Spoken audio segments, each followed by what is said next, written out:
I'm happy that Telugu industry ఈ రోజున విజయ్ బావటన్ ఎగరేసింది వాళ్ళ ప్రపంచవ్యాప్తంగా. చాలా గర్వకారణం. ఎందుకు చెప్తానంటే అండి, ఇది 80sలో నేను ఏ భాష అని చెప్పాను కానీ ఇతర భాష వాళ్ళు కొంత మనల్ని హేళన చేసిన పరిస్థితి కూడా ఉండేది. నేను I don't want name particular language. మీరు తీసిన సినిమాని మేము కొని రీమేక్ చేస్తే దాన్ని మళ్ళీ మీరు రీమేక్ చేస్తారన్న పరిస్థితి కూడా జోక్ చేసేవాళ్ళు. మీనింగ్ తక్కువ సినిమాలు ఏం చేయం, మనమే శంకరాభరణం చేసాం, మనమే అడిరాముడు చేసాం.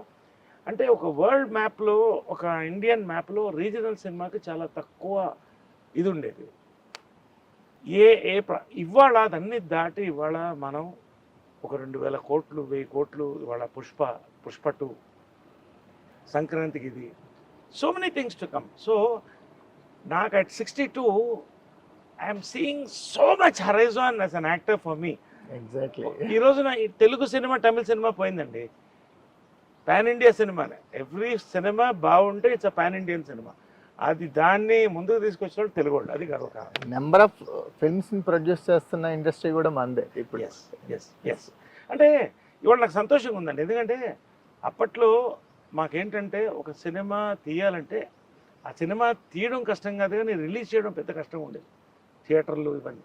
ఇవాళ ఓటీటీ ప్లాట్ఫామ్స్ వచ్చేసినాయి, ఇవాళ థియేటర్స్ పెరిగిపోయినాయి, మల్టీప్లెక్సెస్ ఉన్నాయి, ఓటీటీ ఉంది, యూట్యూబ్ ఉంది. So the lot of youngsters ఇవాళ సక్సెస్, తెలుగు ఇండస్ట్రీ సక్సెస్ కారణం ఏంటంటే యంగ్ డైరెక్టర్స్ అండి, యంగ్ ఇండస్ట్రీ మంది.